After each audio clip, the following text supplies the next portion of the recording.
A paz de Deus, meus preciosos e queridos irmãos, sempre no glorioso nome de nosso Senhor Jesus Cristo. Então, neste vídeo nós vamos comentar, as declarações do nosso querido irmão.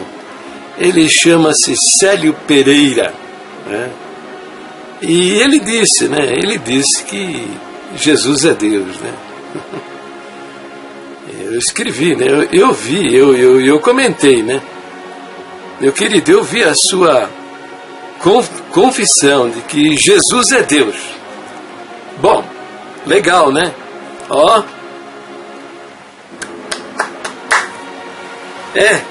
Você acredita mesmo que Ele é Deus? Muito bem. Então, explica para mim esta palavra que ele falou. Quem crê nele não é condenado, mas quem não crê já está condenado. Isso está no Evangelho de João, capítulo 3, versículo 18. Agora, meus queridos irmãos, vocês que estão vendo este vídeo, veja a resposta dele. Veja a resposta dele. Ele diz assim: compreendo seu ponto de vista e entendo a referência de João, capítulo 3, versículo 18. O verso que diz, quem nele crê não é condenado, mas quem não crê já está condenado. É esse verso que ele está dizendo que entende isso aí. Mas ele segue dizendo: mas veja, ninguém até hoje está ou foi salvo ou condenado. Ainda se dará o grande julgamento. Não podemos antecipar os fatos. Aí ele faz a citação de Mateus, capítulo 25, versículo 31 e 32. Ele diz: e quando o Filho do Homem vier em sua glória, e todos os santos anjos com ele, então se assentará no trono da sua glória, e todas as nações serão reunidas diante dele, e apartará uns dos outros, como o pastor aparta dos bodes as ovelhas. Então, eu acho que o nosso querido irmão Célio Pereira, ele tem que decidir. Ou Jesus é um doidão, uma cabeça maluca, a cabeça maluca, um cara que diz uma coisa agora, daqui a 2 minutos já mudou, completamente. Não é verdade? Entendeu? Porque veja, ou veja, o pior ainda, ele é um impostor, um farsante, um enganador. Diz que é o Salvador, que está trazendo a mensagem de salvação. Apresentou-se como Deus que se fez homem muitas vezes, mas não sabia o que dizia. Porque que absurdo, que contradição é essa? Quem nele crê não é condenado. Agora, lá para frente, em outro lugar, ele está dizendo que é condenado. Ele diz que não é julgado. Lá para frente está dizendo que vai ser julgado. O que é isso? Essa era a cabeça, talvez até, de uma grande parte dos judeus do tempo de Jesus. Ou pensavam que ele é um doidão, malucão, uma cabeça maluca, ou ele é um impostor, um farsante, um enganador. Entendeu? Ou ele é Deus realmente. Agora, então, Célio, você tem que decidir. Porque não pode. Não, você pega os evangelhos sinóticos. Todos eles têm uma semelhança muito grande. Eles têm uma semelhança muito grande entre si. Lucas e Mateus basicamente relatam o que Marcos falou no seu evangelho. Então nós temos estes evangelhos que se harmonizam entre si. E na leitura destes evangelhos, você vê ali uma salvação condicional, sempre impondo condições para receber alguma coisa. Veja, o jovem se aproximou do Senhor Jesus e disse: Mestre, que devo fazer para herdar a vida eterna? Herdar, hein? Não é ter a vida eterna. Ele não acreditava, como você não acredita, e como milhares da congregação não acreditam, que é possível ter agora a vida eterna. Tá? Então este jovem rico se aproximou de Jesus e disse: que devo fazer para herdar a vida eterna? E Jesus disse a ele: você sabe os mandamentos, honra teu pai e tua mãe, né? E ele disse: tudo isso eu tenho feito desde a minha mocidade. E Jesus deu a ele uma condição terrível, né? Vai, vende o que tem, dá aos pobres e depois me segue, né? Segui-lo, seguir Jesus no seu ministério. O Senhor Jesus mesmo declarou, né, que as raposas têm covis e as aves do céu têm ninhos, mas o Filho do Homem não tem onde reclinar a sua cabeça. Que convite, né? E que condição terrível, né? Não é verdade? Outro se aproximou de Jesus entusiasmado, né? E ele falou: seguirei por onde quer que fores, mas que primeiramente eu vá sepultar o meu pai. E Jesus, porém, disse-lhe: segue-me e deixa os mortos sepultar os seus mortos. Entendeu? Um evangelho cheio de condições, Faça leitura e examine sobre esse aspecto. A salvação, um evangelho de Mateus, Marcos e Lucas, é uma salvação condicional. Agora, compara com o evangelho do Senhor Jesus expresso, a doutrina, compara a doutrina da salvação no evangelho de João. E veja, o capítulo 1 ele diz o seguinte: mas a todos quantos o receberam, deu-lhes o poder de serem feitos filhos de Deus, a saber, os que creem no seu nome.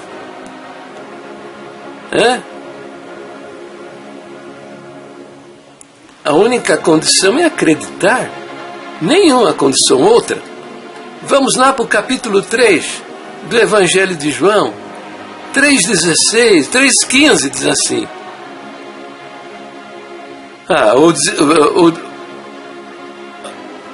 O 14 diz assim: e como Moisés levantou a serpente no deserto, assim importa que o Filho do Homem seja levantado. Quando Deus mandou que Moisés levantasse no poste uma serpente, todo judeu picado por uma serpente venenosa, que olhasse para aquela serpente pendurada no pau, naquele tronco, ele era imediatamente curado, né? E isso é um símbolo do Senhor Jesus na cruz. E aí o verso 15 diz assim: para que todo aquele que nele crê não pereça, mas tenha a vida eterna. Então, nesses dois versos, o que ele está falando? O que o Senhor Jesus está ensinando? Que aquele que olha para o sacrifício na cruz, ou aquele que acredita no sacrifício na cruz, né? Como os judeus lá no deserto, quando eles olhavam para a serpente pendurada no pau, eles eram movidos por uma confiança, por uma fé, e eles eram curados. Então Jesus está usando esta figura e dizendo que quem olha para o seu sacrifício e acredita neles, tem a vida eterna, está curado, está livre. Entendeu a comparação? O verso 16 diz mais um pouco aí: porque Deus amou o mundo de tal maneira que deu o seu Filho unigênito, para que todo aquele que nele crê não pereça, mas tenha vida eterna. Mostra para mim, meu amigo, onde está a condição nesse verso? Nenhuma.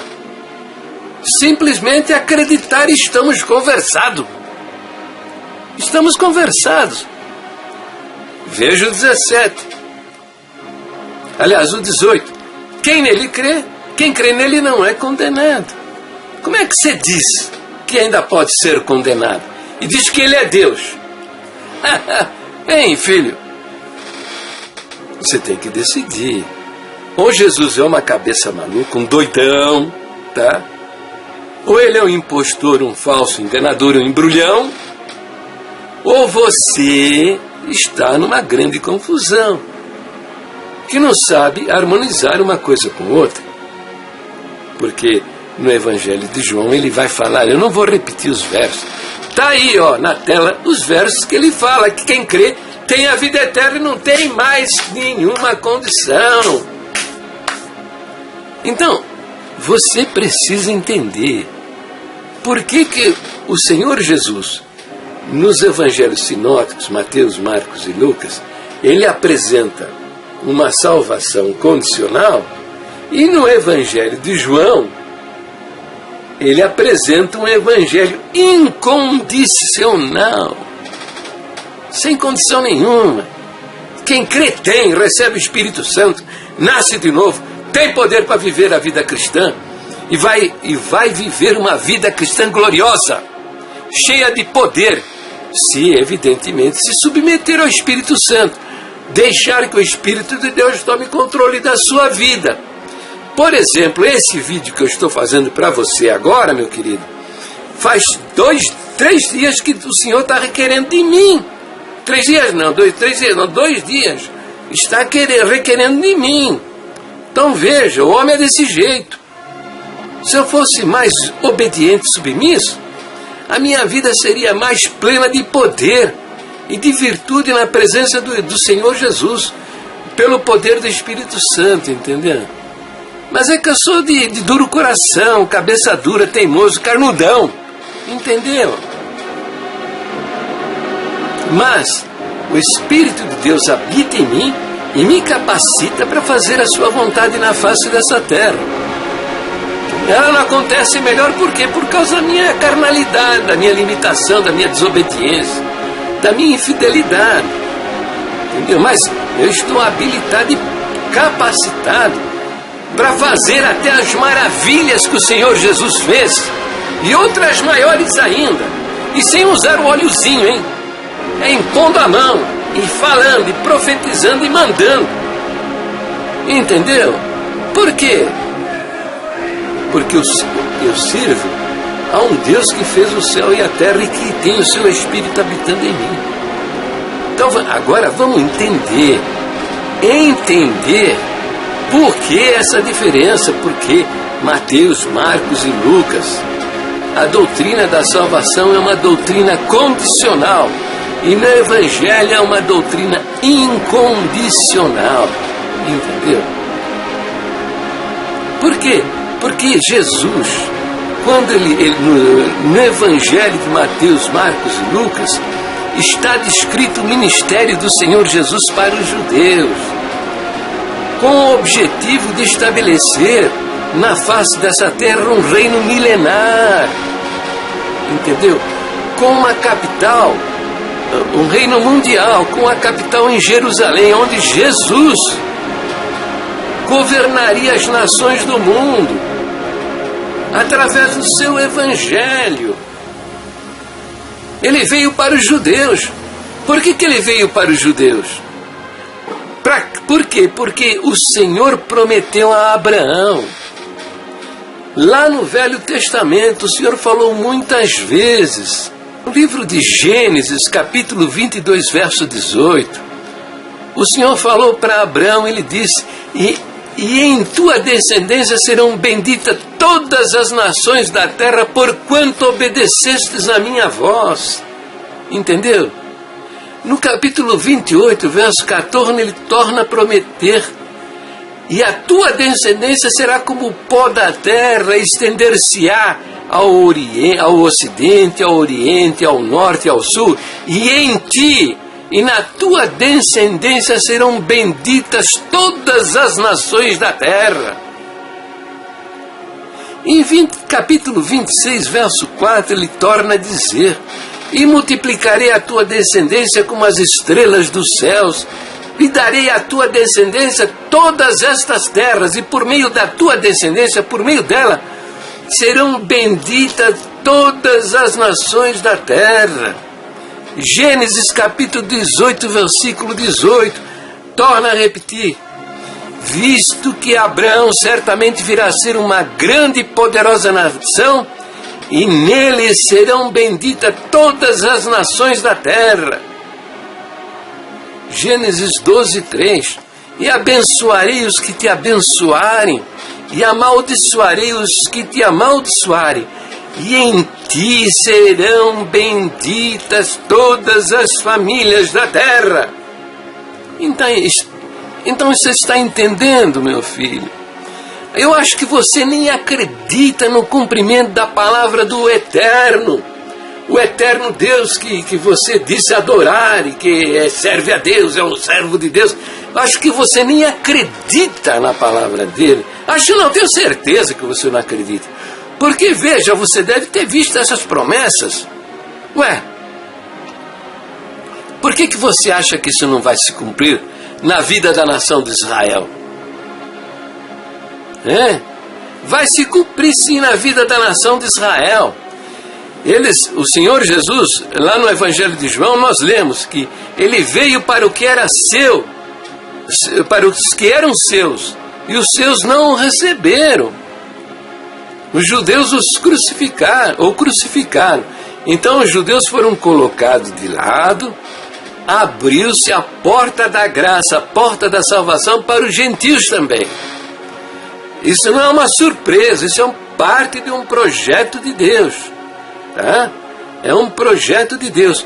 Cumprimento da profecia de Daniel, as 70 semanas de Daniel. Daniel profetizou 70 semanas para o projeto de Deus se cumprir na face dessa terra. E essas 70 semanas de anos são 490 anos. Essa contagem se iniciou na ordem para a reconstrução dos muros de Jerusalém. Aos 483 anos, no final da sexta semana, o Messias veio. O Messias foi crucificado. Entendeu? Então tem uma semana. Essa última semana, entre a 69ª semana e a última semana, abriu-se um espaço. Esse tempo é a dispensação da graça. E o Evangelho de João é o Evangelho desta dispensação, a dispensação da graça. Entendeu? Os judeus, o Senhor vai arrebatar a igreja, tá? Quando o Senhor tirar a sua igreja e levar para a sua glória, vai então começar a última semana, e é o domínio do anticristo. 3 anos e meio, o anticristo vai resolver os problemas mundiais, vai trazer uma grande paz para toda a terra, mas no meio dos 7 anos, 3 anos e meio depois, ele vai querer ser adorado como Deus no templo em Jerusalém. E os judeus não vão aceitar. E vai se levantar contra os judeus uma perseguição terrível, descrita no capítulo 36, 37, 38 e 39 do livro de Ezequiel. Tá? E no final desses 3 anos e meio, completando-se a última semana, quando Israel estiver completamente esgotado e sem possibilidade, na iminência de desaparecer da face dessa terra, o Messias virá e derrotará o anticristo. E Israel vai se converter. Alguns não, mas muitos vão se converter e reconhecer que o Messias era aquele que eles mesmos crucificaram no passado. Entendeu? E eu vou dar um sinal para você entender. Na face dessa terra, na história da humanidade, não houve uma nação que permaneceu, tá, sem ter um chão para chamar de seu, sua terra, seu país, seu lugar. Israel foi expulso no ano 70 depois de Cristo e passaram quase 2000 anos sem um chão, sem um lugar para chamar: aqui é meu lugar, aqui é meu país, aqui é a minha nação. Único, e também a única nação que não só permaneceu, como também conservou a sua linguagem original. Os italianos não têm a sua língua original mais. Os franceses também, nem os ingleses, ninguém, nenhuma nação. Mas Israel ainda preserva a sua linguagem original. Este é um sinal para você saber que o que eu estou falando tem muita fundamentação. Paulo fala e mostra no livro de Romanos que o Senhor vai voltar a tratar com Israel. E as profecias, os profetas do Velho Testamento descrevem também esse tempo. Leia Romanos 11, 25. Porque não quero, irmãos, que ignoreis este segredo, que o endurecimento veio em parte sobre Israel, até que a plenitude dos gentios haja entrado. E assim todo o Israel será salvo, como está escrito: de Sião virá o libertador, e desviará de Jacó as impiedades. E esta será a minha aliança com eles, quando eu tirar os seus pecados. Assim que, quanto ao Evangelho, são inimigos por causa de vós, mas quanto à eleição, amados por causa dos pais. Porque os dons e a vocação de Deus são sem arrependimento. Porque assim como vós também antigamente fostes desobedientes a Deus, mas agora alcançastes misericórdia pela desobediência deles, assim também estes agora foram desobedientes, para também alcançarem misericórdia pela misericórdia a vós demonstrada.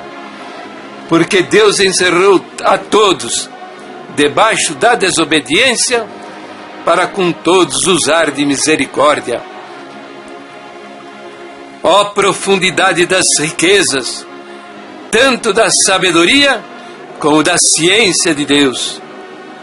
Quão insondáveis são os seus juízos, e quão inescrutáveis os seus caminhos! Porque quem compreendeu a mente do Senhor? Ou quem foi seu conselheiro? Ou quem lhe deu primeiro a ele, para que lhe seja recompensado? Porque dele, e por ele, e para ele, são todas as coisas. Glória, pois, a ele eternamente. Amém. Então, você não pode pegar versinhos aí de Mateus, Marcos e Lucas para contradizer as palavras do próprio Deus que se fez homem, que é o Salvador da humanidade. Quando você encontra assim estas contradições, você precisa buscar uma resposta, saber por que foi dito aquilo. Que é o que vocês não estão fazendo. Vocês fazem o quê? Pega os versinhos da Bíblia, mete dentro do liquidificador, aperta o botãozinho, mistura tudo. E depois sai por aí dizendo que vocês acreditam na Bíblia, que acreditam em Jesus Cristo. É um monte de coisa, que na realidade não é nada disso. Vocês não acreditam em nada. Vocês não acreditam em nada. Absolutamente em nada. Tá? Então para com isso, viu, meu filho? Para com isso, tá bom? O Senhor Jesus, você quer entrar na glória de Deus? Tá? Passe a confiar somente naquele sacrifício, aquele sangue derramado na cruz do Calvário por amor das nossas almas. recomendo que você faça uma análise, um exame, um estudo das 7 dispensações de Deus. Tá? O que são dispensações de Deus? É a maneira como Deus se relaciona com o homem ao longo da história da humanidade. Por quê? Porque em determinados momentos ele muda a maneira como ele lida com a humanidade. Quer ver um exemplo? A primeira dispensação é conhecida como a dispensação da inocência. Então veja, ele criou o homem e todas as tardes ele conversava com o homem. Adão via a face de Deus todos os dias, falava com ele face a face.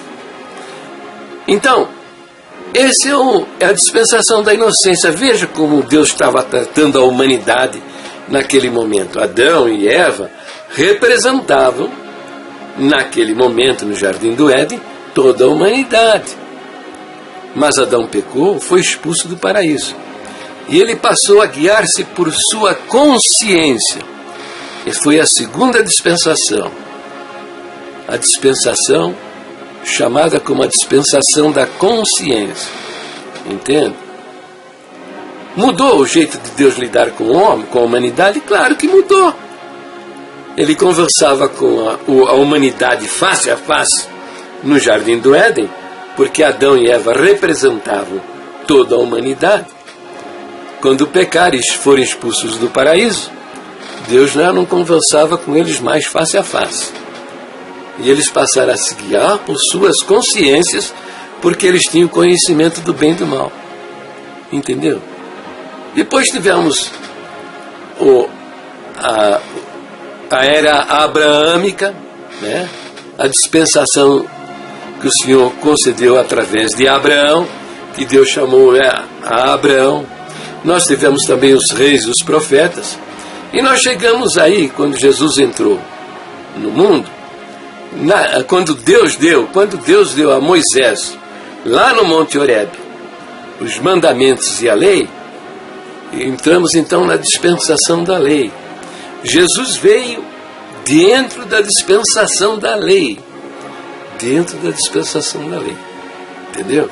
Então a sua pregação, nesse período da dispensação da lei, a pregação da salvação é uma pregação condicional. Tá? Foi crucificado. Quando ele entregou o Espírito, rasgou-se o véu do templo. Ali acabou a dispensação da lei. 40 dias depois da ressurreição, houve o Pentecostes e estabeleceu-se a igreja. A dispensação da graça e a doutrina da salvação está no Evangelho de João, que é o Evangelho da dispensação da graça. Então, quando a igreja for arrebatada, vai iniciar-se então, depois da última semana, os últimos 7 anos, que é o domínio do anticristo. Aniquilado o anticristo, iniciar-se a dispensação do milênio. E esse evangelho que você lê, e essa doutrina da salvação que você lê no livro de Mateus, Marcos e Lucas, é a doutrina da salvação que vai vigorar no milênio. Entendeu? Então você está citando aí o capítulo de 24 e 25 de São Mateus, que o Senhor vai reunir diante de si, vai julgar as nações.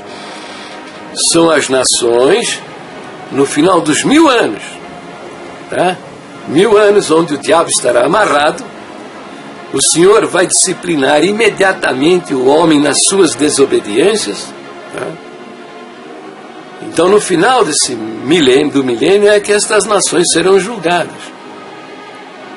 Por isso a palavra de Deus fala, né? Bem-aventurado aquele que tem parte na primeira ressurreição.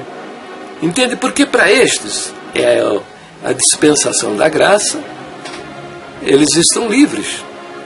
Porque os da segunda ressurreição, eles vão ainda ter que passar por julgamentos. Entende? Então você tem que decidir, meu filho. Viu? Se o Senhor Jesus é um doidão, não sabe o que diz, só fala besteira, né? Malucão, né? Fala uma coisa agora, daqui a 2 minutos está falando tudo diferente. Ou ele era um trapaceiro, enganador, né? Cascateiro, né? Entendeu? Ou se ele é Deus verdadeiro mesmo e dá para confiar naquilo que ele disse, né? Quem crê tem a vida eterna e estamos conversando. Não tem o que discutir. Recomendo, faça um estudo sobre as 7 dispensações de Deus. Tá? Você vai dizer, isso aí é teologia dos homens. Tal, blá, blá, blá. Não seja estúpido, meu filho. O que é a teologia? A teologia é a posição que os homens assumem diante das verdades, da personalidade de Deus, da revelação da sua palavra, entendeu? Isso é teologia, ué. As igrejas têm as suas teologias, mas a congregação também tem a sua teologia própria, forjada na maluquice, tá? Nas loucuras, entende? Na confusão, usando versos fora do contexto, pervertendo o seu sentido, entende? Não buscando a harmonia que a Bíblia tem, entendeu? A congregação tem a sua própria teologia. Você está aí manifestando uma teologia maluca, tá? Eu não consigo entender um homem que diz que acredita em Jesus Cristo, mas não acredita. Um homem que diz que acredita, daqui a pouco apresenta uma contradição. Para com isso, cara. Para com isso, tá?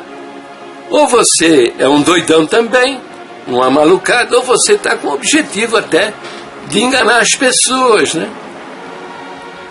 É isso, eu não sei. Mas uma coisa eu sei, eu acho que você tem que fazer escolhas, tá? Porque o assunto é sério, tá? Depois não adianta ficar reclamando que a chapa está quente. Porque não tem condição, né? Aquele que não crê no Filho de Deus, não tem em si mesmo a vida eterna. Quem crê no Filho tem a vida eterna. Quem não crê, está danado. Vai se dar mal. Não tem esperança para ele. Simples assim. Simples assim, tá bom? Porque na paz de Deus, me ame. Às vezes eu discuto esses assuntos com muita paixão, né? E não é muito legal isso não, né? É bom a gente ter uma conversa mais calminha, tal, né? Então vai perdoando aí, tá bom? E ora a Deus por mim, tá? Eu preciso muito das suas orações, Um beijo no seu coração e fica com Deus. No precioso nome de quem? Do Senhor Jesus. Então, meu querido irmão, minha preciosa e querida irmã, eu lhes peço encarecidamente, no nome do Senhor Jesus, divulgue os meus vídeos, tá certo? Nas redes sociais, no Facebook, no Twitter, no Instagram, lá naquelas comunidades do Google+. Compartilhe meus vídeos, né? Você está vendo, estou falando a verdade, mostrando a verdade das nossas doutrinas, entende? Vamos trabalhar para que a nossa irmandade saia do engano religioso, da mentira diabólica e acredite no ensino da palavra de Deus. Voltem às nossas doutrinas originais, que são doutrinas bem fundamentadas dentro das Escrituras. E nós seremos muito abençoados. Estejam seguros disto. Seremos abençoados porque uma alma vale mais que o mundo inteiro, entendeu? No meio da irmandade da congregação tem almas preciosas diante do Senhor nosso Deus. Eles são a razão, o objeto do amor do nosso Deus, que deu a sua vida na cruz do Calvário para a salvação destas almas. Então vamos trabalhar no objetivo da salvação destas almas. Em nome do Senhor Jesus, Deus nos abençoe grandemente. Amém.